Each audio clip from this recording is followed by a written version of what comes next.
Buenos días. Nosotros somos Paula Arguedas y Adriana Alvarado y hoy vamos a hablarles sobre dos parásitos, sobre Anisakis sp y Pseudoterranoa disciples. Primero que todo, empezando un poco con la historia de estos parásitos, la especie de Anisakis fue descrita en 1845 por primera vez por el zoólogo francés Félix Dujardin como un parásito de tiburones en su obra científica. El primer caso de anisakidosis documentado en la biografía científica fue conocido en 1876 como un niño que vomitó un gusano, pero la primera descripción completa llegó hasta 1960. Se identificó al parásito como un nematodo cuya fase larvaria se localizó en el arenque, bacalao, merluza y caballa, y en el adulto de tiburón y la raya. En este caso, el paciente lo había ingerido de un arenque. Más o menos se aproxima que por año hay unos 20.000 casos de anisakidosis que se detectan y más del 90% ocurren en Japón, sobre todo en zonas costeras. En cuanto a la epidemiología, se dice que la zoonosis causada por Pseudoterranoa discipiens es responsable de la mayoría de casos reportados en el continente americano, principalmente en Chile y Perú, mientras que Anisakis es frecuente en Europa y Asia, principalmente en Japón, y está asociado con reacciones alérgicas.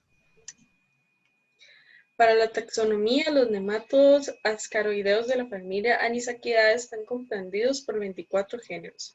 Los más conocidos son Pseudoterranoa, Anisakis, Contraquecum. En la actualidad están descritas 9 especies de anisakis. Deriva etimológicamente del griego, que significa anisos desigual y aquis punta, siendo el anisakis simplex el principal responsable de los episodios alérgicos. Se estima que Pseudoterranoa y Contraquecum son de menor importancia, aunque desde el punto de vista epidemiológico es necesario evaluar su incidencia en la población. Los anisáquidos tienen un cuerpo vermiforme, no segmentado. Su extremo posterior termina en forma cónica o puntiaguda. Poseen una cutícula que en algunas especies presenta estriaciones finas transversales. Su sistema digestivo es completo. Poseen un intestino que ocupa la mayor parte de la longitud del nematodo. Su extremo posterior es redondeado y termina en un mucrón o espina. Tiene un anillo nervioso en el tercio anterior de su cuerpo. El género Anisakis posee un ventrículo largo con una unión ventrículo-intestinal oblicua, cola redondeada, corta, con una espina terminal, mientras que el género Pseudoterranova presenta sido intestinal bien desarrollado, se extiende hacia el extremo anterior, sobrepasa el margen anterior del ventrículo y es reconocido por la ausencia de apéndice esofágico. Presenta una cola postanal corta y cónica, con una espina terminal fina. El extremo anterior tiene un diente pequeño y triangular dirigido hacia afuera. El poro excretor aparece situado justo en posición ventral al diente.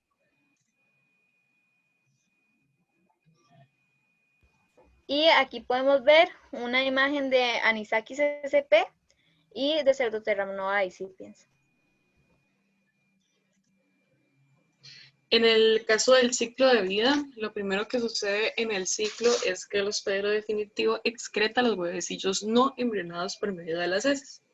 Posteriormente, el huevecillo cae en el agua y se convierte en embrionado. En este punto, las larvas L3 se forman adentro del huevecillo.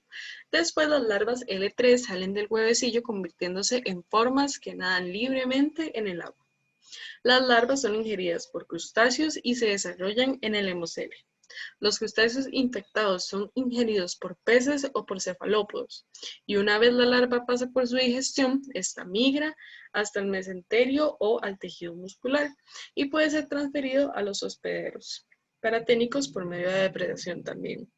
El hospedero panaténico es ingerido por el hospedero definitivo, ya que son infecciosos a este punto. La larva sigue siendo L3.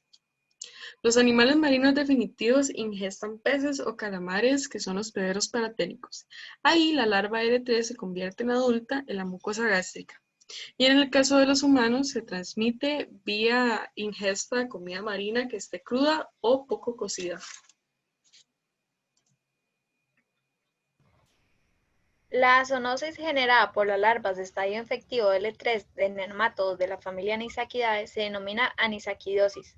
Esta parasitosis es ocasionada por la ingesta de pescado crudo o poco cocido parasitado con larvas L3. Cuando esta es causada por algunas especies del género Anisakis, se denomina anisakiasis, mientras que la causada por los Pseudoterranova es conocida como pseudoterranoosis.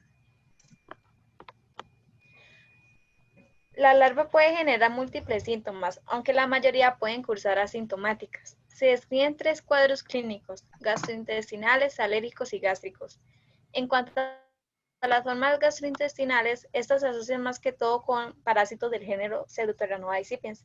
En los cuadros gástricos, los pacientes cursan con un dolor epigástrico intenso y repentino. Inicia de 12 a 72 horas posteriores a la comida y no mejora con analgésicos.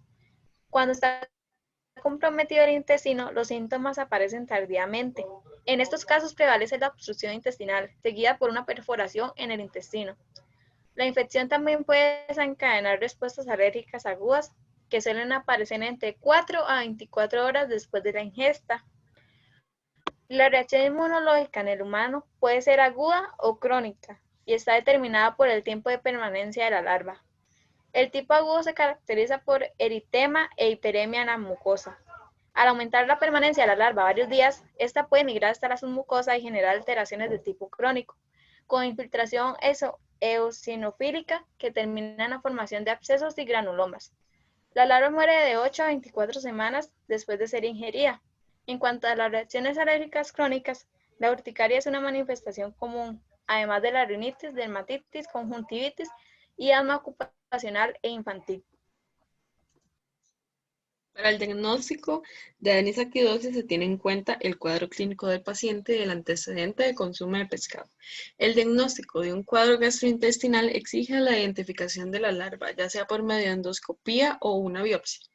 Por la similitud en la presentación clínica, se debe hacer un diagnóstico diferencial de los cuadros gastrointestinales, como la gastritis, apendicitis aguda, pseudoobstrucción intestinal u otras infecciones parasitarias, infecciones bacterianas o la enfermedad de Crohn y neoplasias, principalmente en los casos crónicos con formación de granulomas que simulan tumores.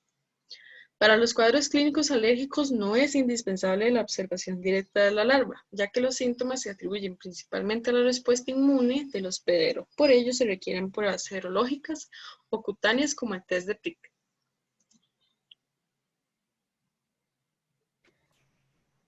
Para el tratamiento, en casos clínicos asociados con la larva viva, el tratamiento consiste en la extracción por endoscopía con forceps, realizando una remoción completa del nematodo para su identificación. Los síntomas suelen desaparecer pocas horas después de la extracción.